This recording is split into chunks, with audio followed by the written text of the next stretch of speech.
Alors, bonjour tout le monde. Aujourd'hui, nous allons réaliser la recette des jbekiya. Alors, c'est un gâteau traditionnel qu'on trouve sur les tables du mois de Ramadan. Donc, pour cette recette, il vous faudra 150 g de graines de sésame torréfiées et moulues, auxquelles vous rajoutez 90 g d'amandes, pareil, entières ou effilées, torréfiées et moulues. Donc une fois que vous avez torréfié vos graines, sésame et amandes, vous les mettez dans un mixeur et vous les mixez très finement. Ce doit être très fin pour qu'il n'y ait pas de petits morceaux parce que sinon la pâte va se déchirer quand on va l'étaler. Ensuite, il vous faut 750 g de farine.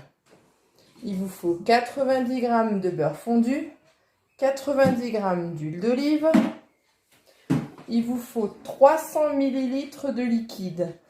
Alors moi, j'ai pris 100 ml de fleurs d'oranger dans lesquelles j'ai mis quelques pistils de safran à délayer pour la couleur. Mais la recette préconise normalement 300 ml d'eau de fleurs d'oranger. Moi, je ne suis pas très fan quand il y a beaucoup de fleurs d'oranger. Alors du coup, je n'ai pris que 100 ml de fleurs d'oranger et 200 ml d'eau. Ensuite, il vous faut une cuillère à café de sel, 6 g de levure chimique, une cuillère à soupe de cannelle et une cuillère et demie d'anis en poudre. Voilà. Donc ce sera tous les ingrédients pour cette recette. Il n'y a pas de sucre dans cette recette, c'est tout à fait normal, ne vous effrayez pas. Parce que après la friture, les gâteaux seront trempés dans le miel. Donc ce sera déjà très sucré. Voilà. Alors, une fois que vous avez torréfié vos graines, donc vous les mettez dans un grand plat, un grand saladier, et vous émiettez pour qu'il n'y ait plus de morceaux, parce que comme ça devient presque une pâte, c'est très gras. Voilà.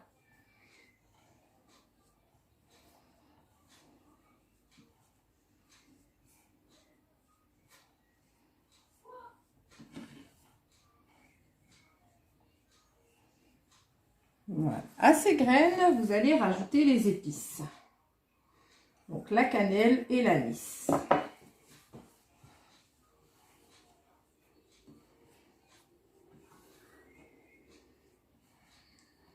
Voilà. Vous allez y mettre l'huile d'olive.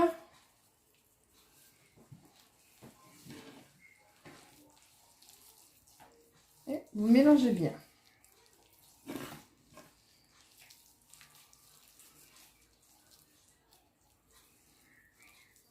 Si vous sentez du bout des doigts des petits morceaux, n'hésitez pas à les écraser.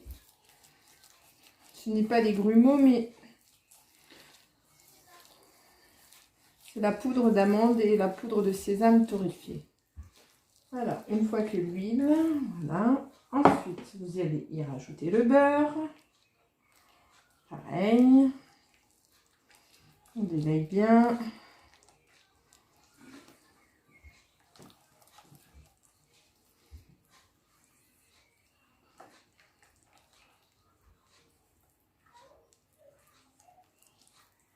Quand je vous parle de petits morceaux, c'est des petites choses comme ça, là, que il faut, voilà, dans vos doigts, écraser. Pour que ça devienne très lisse.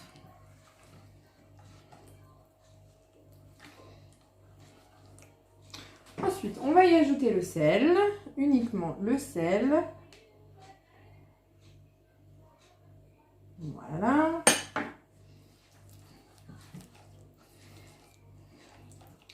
Et on y ajoute encore l'eau de fleur d'oranger avec les pistils de safran.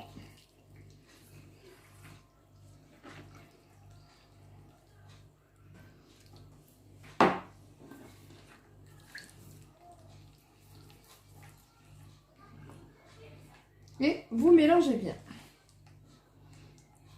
Vous verrez, vous sentez du bout des doigts des petits paquets de... C'est simplement les graines de sésame et les graines d'amande que, comme elles étaient torréfiées, elles étaient chaudes et on les a mixées. Comme c'est très gras, ça s'amalgame, mais c'est pas grave, on les écrase avec la main.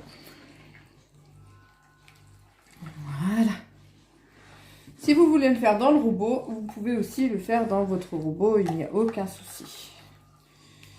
Veillez juste à garder le même ordre des ingrédients, c'est tout. Voilà. Voilà. Une fois que tout est bien mélangé, encore un peu de liquide. Voilà.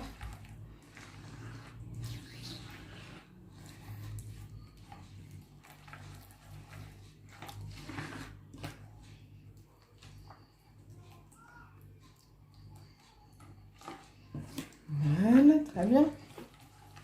Vous allez pouvoir mettre la farine petit à petit. On va commencer un petit peu. Hop. Et on va mélanger.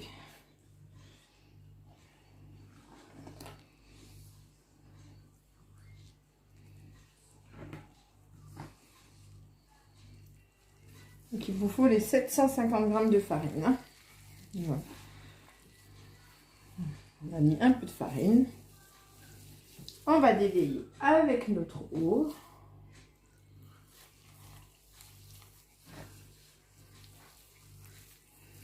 Donc, si vous ne voulez pas mettre de l'eau et vous voulez mettre que de la fleur d'oranger, vous pouvez. Hein. Donc, pour cette recette, ça sera 300 ml de fleur d'oranger. Moi, j'ai pris 100 ml de fleur d'oranger et 200 ml d'eau.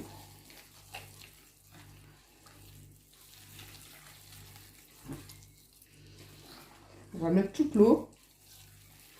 Peut-être en garder encore un petit peu au cas où.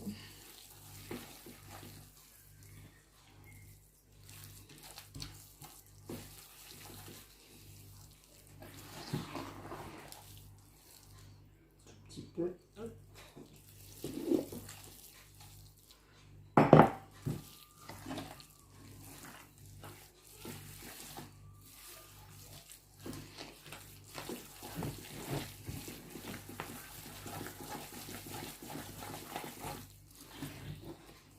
Et on y rajoute de la farine.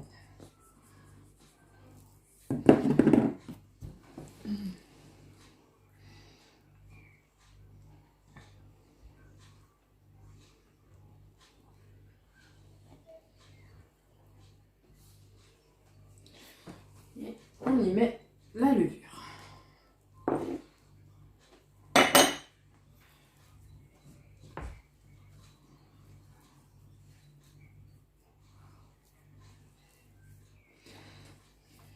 Vous verrez par rapport à l'absorption de votre farine, si après avoir rajouté les 200 ml d'eau, vous devez encore en rajouter ou pas. Ça, c'est vraiment selon la farine que l'on utilise. Hein.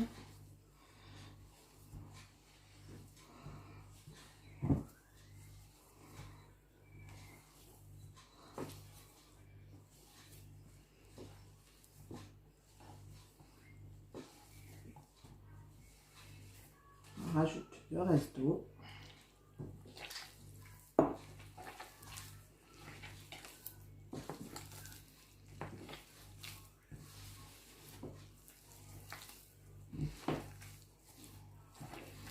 Je pense qu'il nous faudra encore un petit peu d'eau à la fin.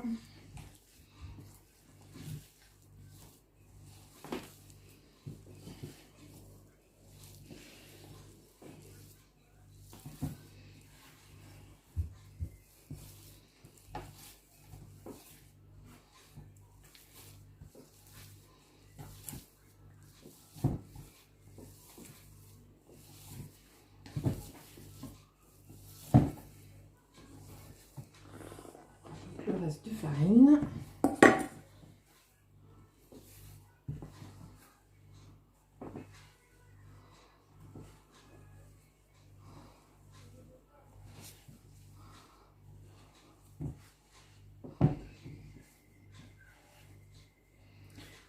Et je pense qu'il nous faudra rajouter un tout petit peu d'eau.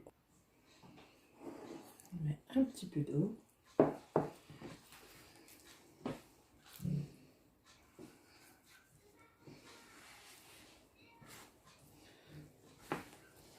Pétri.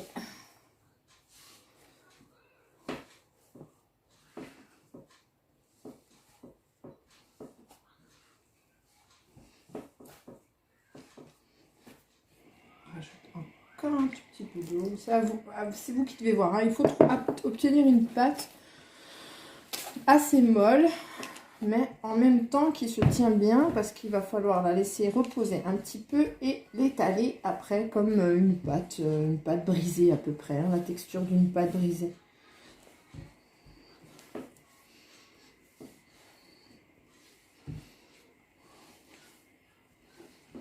Alors, on va mettre la pâte d'un côté. Hop.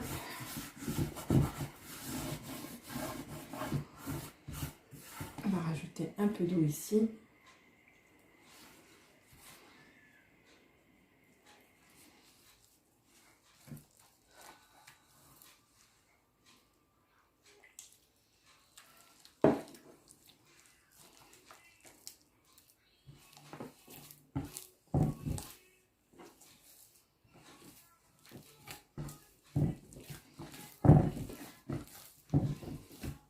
Et on y va, on pétrit.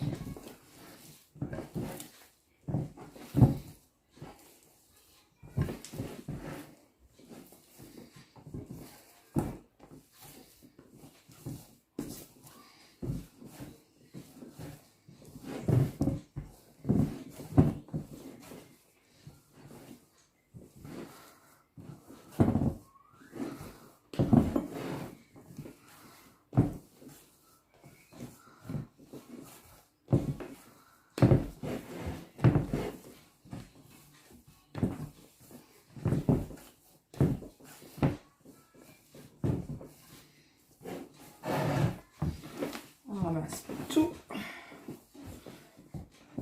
dans le plat. Hop. Commencer à avoir une belle pâte. On reste encore un petit peu. Hop là.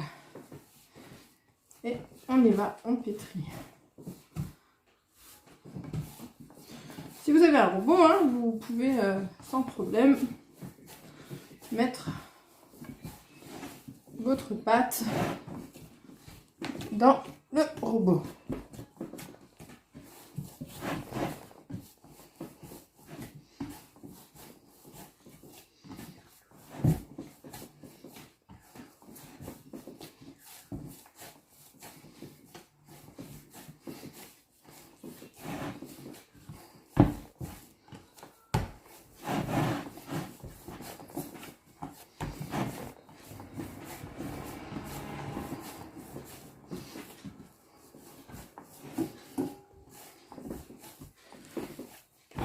Voilà, comme vous voyez, mon plat.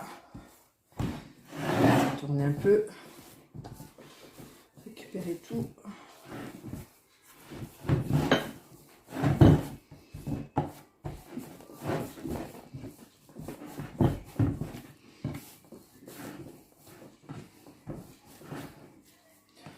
Pétrissez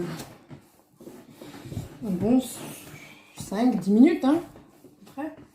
Si vous avez un robot, n'hésitez pas, vous mettez dans le robot.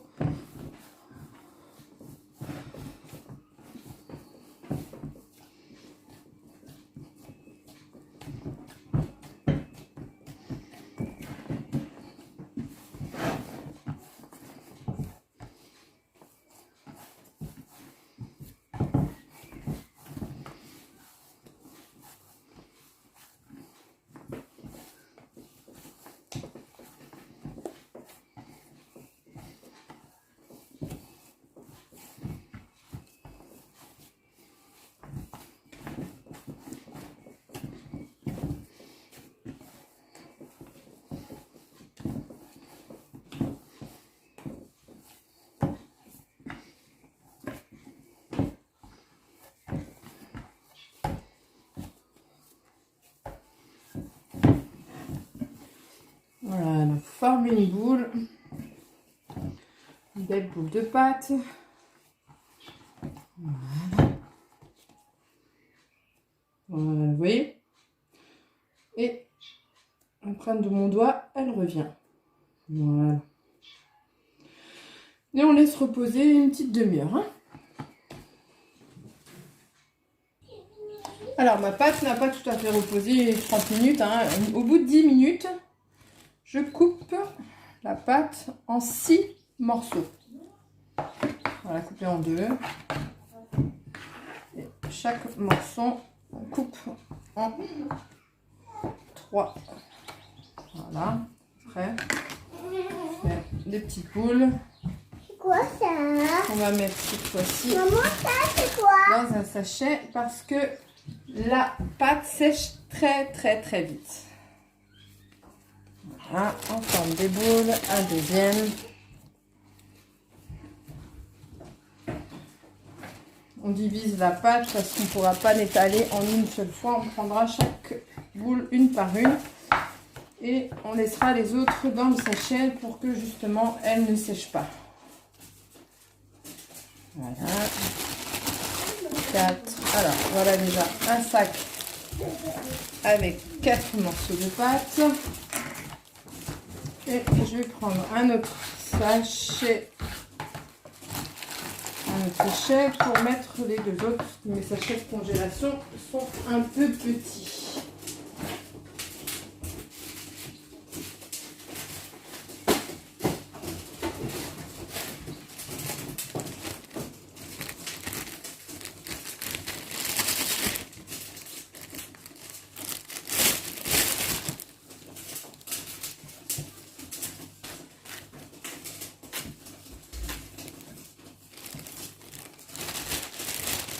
De 1 et de 2.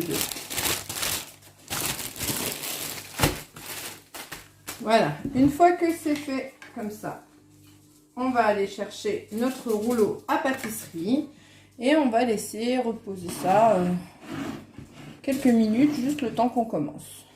Alors, on va fariner un tout petit peu notre plan de travail.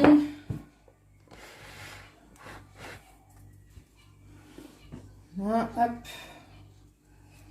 On va prendre une première boule de pâte. Hop. Et on va étaler. On va retourner plusieurs fois. Alors pour l'instant, on n'a pas besoin de étaler trop fin. Ce qu'on va faire, c'est juste un pliage.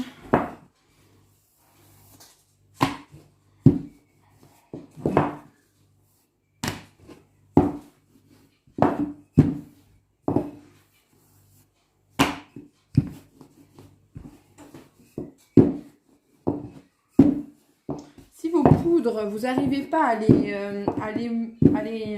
mixer très finement, ce que vous faites, c'est vous tamisez. Vous les tamisez toutes avant de les mettre dans le plat pour que vraiment il n'y ait pas de morceaux. Alors, on plie. Est-ce que vous voyez bien? On plie en 2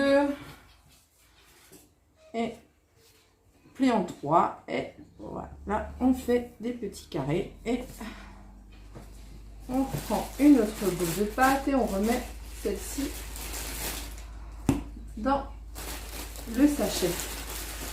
Vous obtiendrez ainsi, comme on a coupé en 6, vous obtiendrez 6 fois 6 petits carrés. Ce sera plus facile après pour étaler, vous aurez moins de pertes parce que du coup ce sera déjà un carré, quoi.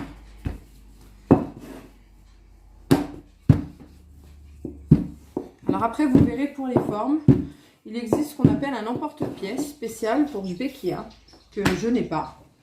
Donc on va le faire à la main, hein, avec une petite roulette dentelée.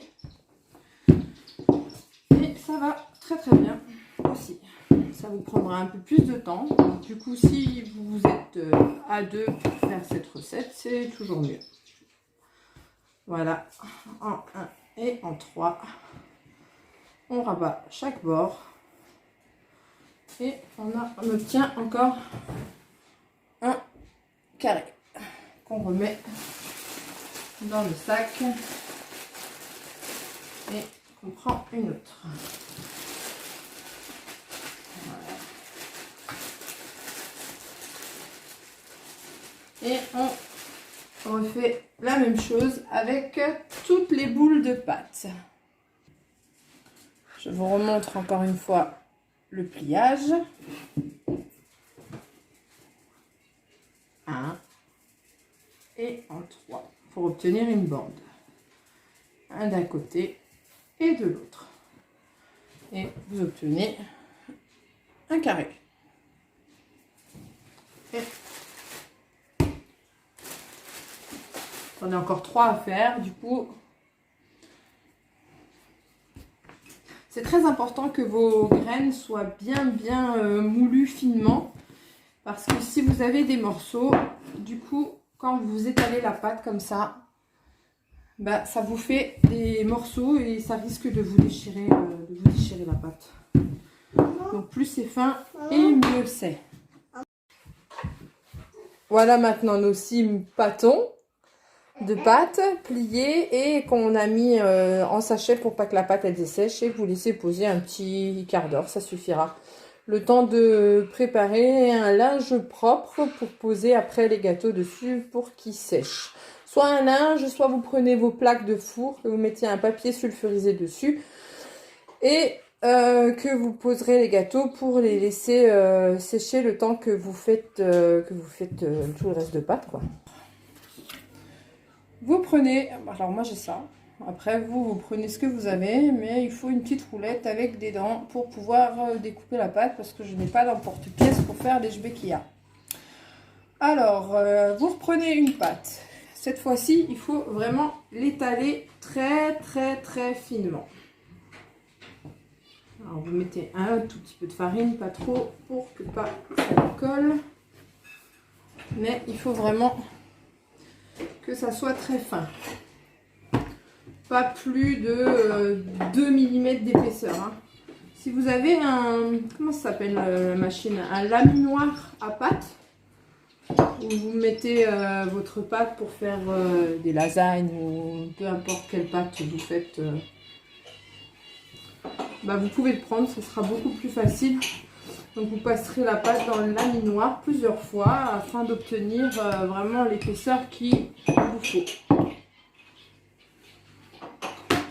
Moi, je n'en ai pas. Alors, ça va être à la force des bras et du rouleau.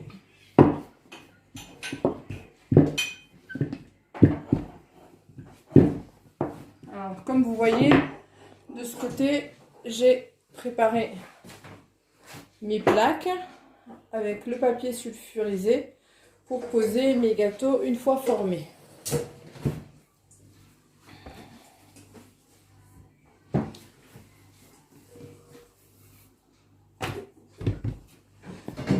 Faut vraiment que ça soit très fin. N'hésitez pas à mettre un petit peu de farine, pas trop, si vous voyez que ça colle sur votre table ou votre plan de travail.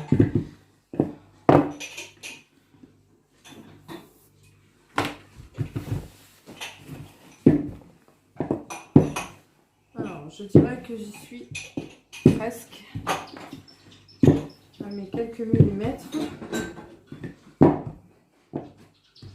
Je ne sais pas si vous voyez bien la pâte, mais voilà l'épaisseur, 2 à 3 mm, pas plus. Hop là.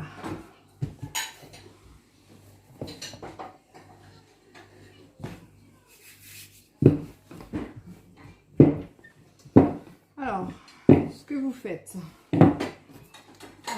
vous prenez votre petit machin d'entrée, là, je sais pas comment ça s'appelle, un découpeur, et vous faites déjà, on enlève déjà les bords pour avoir un joli carré bien régulier. Alors l'excédent de pâte, hein, vous ne jetez pas, hein, on remettra ensemble et on fera une boule. Ensuite, vous faites une bande. Commencez par une première bande. Dans cette bande, on va faire 1, 2, 3, 4 entailles, pas jusqu'au bord. Et la 5e, vous découpez le carré. On refait pareil. 1, 2, 3, 4. La 5e, on découpe. 1, 2, 3, 4. Et la cinquième, on découpe. Je sais pas si vous voyez bien, on va essayer de se rapprocher, de voir. Voilà, alors, la première, pas jusqu'au bord. La deuxième, pas jusqu'au bord. La troisième, pas jusqu'au bord. La quatrième, pas jusqu'au bord. Par contre, là, si comme moi, vous voyez que la pâte est trop épaisse, vous n'hésitez pas. On coupe un petit peu, c'est pas grave, et on enlève. On refait pareil. On coupe une bande. 1, 2, 3, 4, cinquième, on coupe. 1, 2, 3, 4, cinquième, on coupe. 1, 2, 3, 4, cinquième, on coupe. 1, 2, 3, 4, cinquième, on coupe, elle est déjà coupée. On en refait encore une. 1, 2, 3, 4, et on coupe à la cinquième. 1, 2, 3, 4, et on coupe à la cinquième. 1, 2, 3, 4, et on coupe à la cinquième. 2, 3, 4, voilà.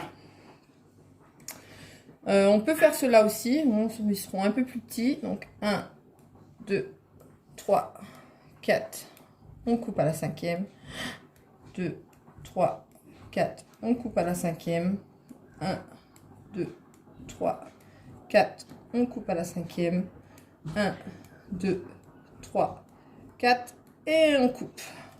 Et on tire ça, voilà. Alors, on en était où? On a coupé. Alors, vous prenez un carré. Alors, 1, 2, et le troisième. Je ne sais pas si vous voyez bien.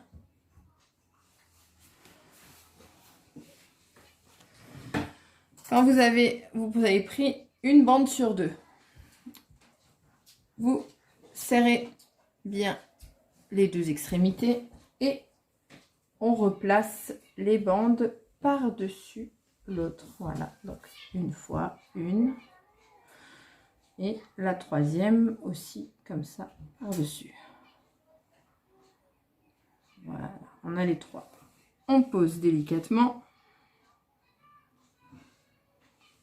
Celle-ci, vous allez la mettre par-dessus. Vous verrez, au début, c'est un peu compliqué, mais une fois que vous en aurez fait une bonne dizaine, ce sera nickel. Et vous obtenez comme une petite rose. Et vous serrez bien les petits côtés. On va en faire une. Alors, une bande au-dessus, une en dessous, une au-dessus, une en dessous. Une fois que vous avez vos doigts dans les trois, les deux extrémités qui vous restent ici, vous les serrez bien ensemble. Vous pincez, pas besoin de mettre de l'eau. Celui-ci, vous allez le passer par-dessus la première. Et celui-ci aussi.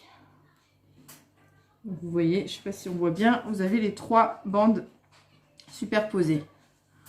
Vous allez du coup poser votre gâteau, sortant votre doigt, et celui-ci, vous allez juste le rabattre par-dessus comme ça, et vous prenez les deux extrémités et vous pincez.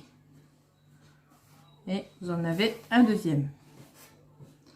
On va en refaire encore. 1, 2, 3, 4. Comme on a, là, je ne veux pas venir parce que ça colle un peu. Voilà. Pareil, on soude les deux extrémités en dessous de notre doigt. Le deuxième morceau de pâte, on le passe par-dessus le premier. Et le dernier aussi par-dessus. Donc ça nous fait les trois bandes superposées. On pose notre gâteau, on sort son doigt, voilà. On prend la dernière bande et on la passe par-dessus et on écrase sur les côtés. Même si c'est pas parfait, c'est pas grave. Ils seront tout aussi bons.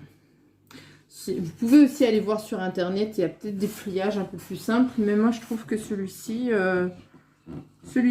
c'est celui quand même que je préfère, qui est le plus facile. Voilà, allez, on resserre, on soude. La deuxième, on la passe par-dessus la première. Voilà. Celui-ci aussi par-dessus. Voilà. Donc, on a les 3 morceaux de pâte. Comme ça, on prend notre dernier qu'on place par-dessus et on serre les extrémités. Et ça nous ressort à une petite fleur.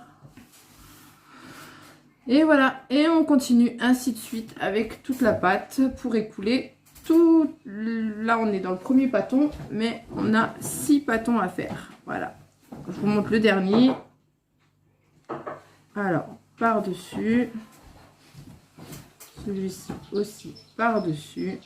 Voilà. On pose le gâteau. On essaye de sortir son doigt sans trop le abîmer. Voilà. Alors celui-là, comme vous voyez, celui-là, il n'a pas réussi chez moi non plus.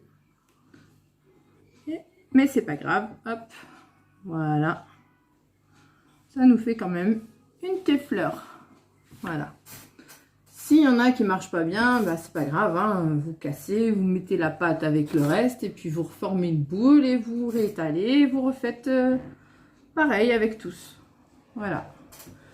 Le dernier, 1, 2 et 3. Voilà. Hop. Et ceux-là, comme la pâte était plus petite, ceux-là sont plus petits. Une fois que vous avez fait le pliage de tous vos gâteaux, pour moi, pour ma part, avec la pâte que vous avez vue, j'ai réussi à faire 3 plaques. Vous faites chauffer de l'huile. Quand votre huile est bien chaude, vous y plongez les gâteaux. Vous les laissez bien dorer en les retournant de temps en temps.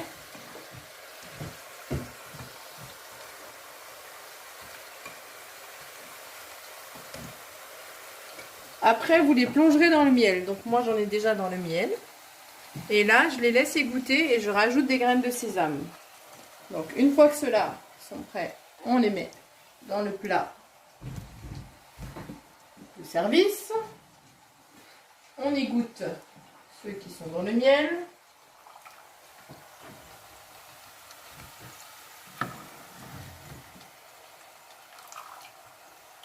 Vous n'avez pas le temps de vous ennuyer parce qu'il y a 1, 2, 3 endroits et après le dernier.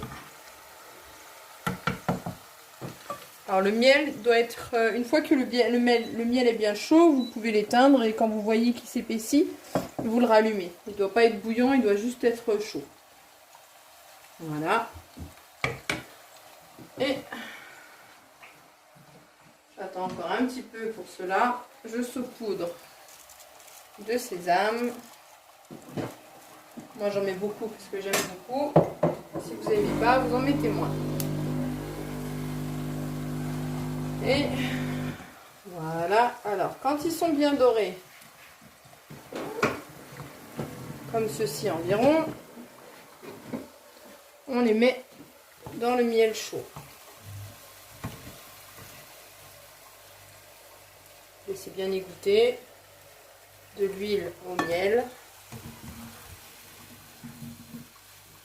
Ne vous brûlez pas. Voilà.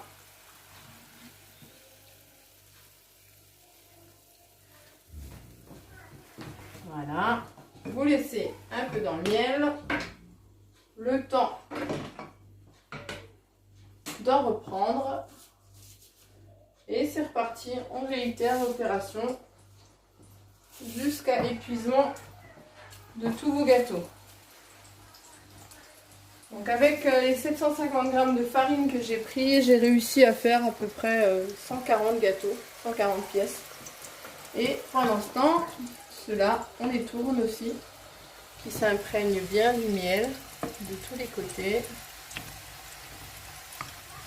Vous pouvez mettre plus de miel dans votre casserole, hein. Moi j'arrive à épuisement, parce que j'avais 3 plaques à faire. Et il ne me reste plus que la dernière plaque à cuire. Et pareil, une fois que ceux-là, ils ont bien égoutté, on les rajoute aussi sur le plat de service. Voilà, on essaye de faire une belle présentation. J'en ai 2-3 qui ont eu un peu plus chaud que d'autres.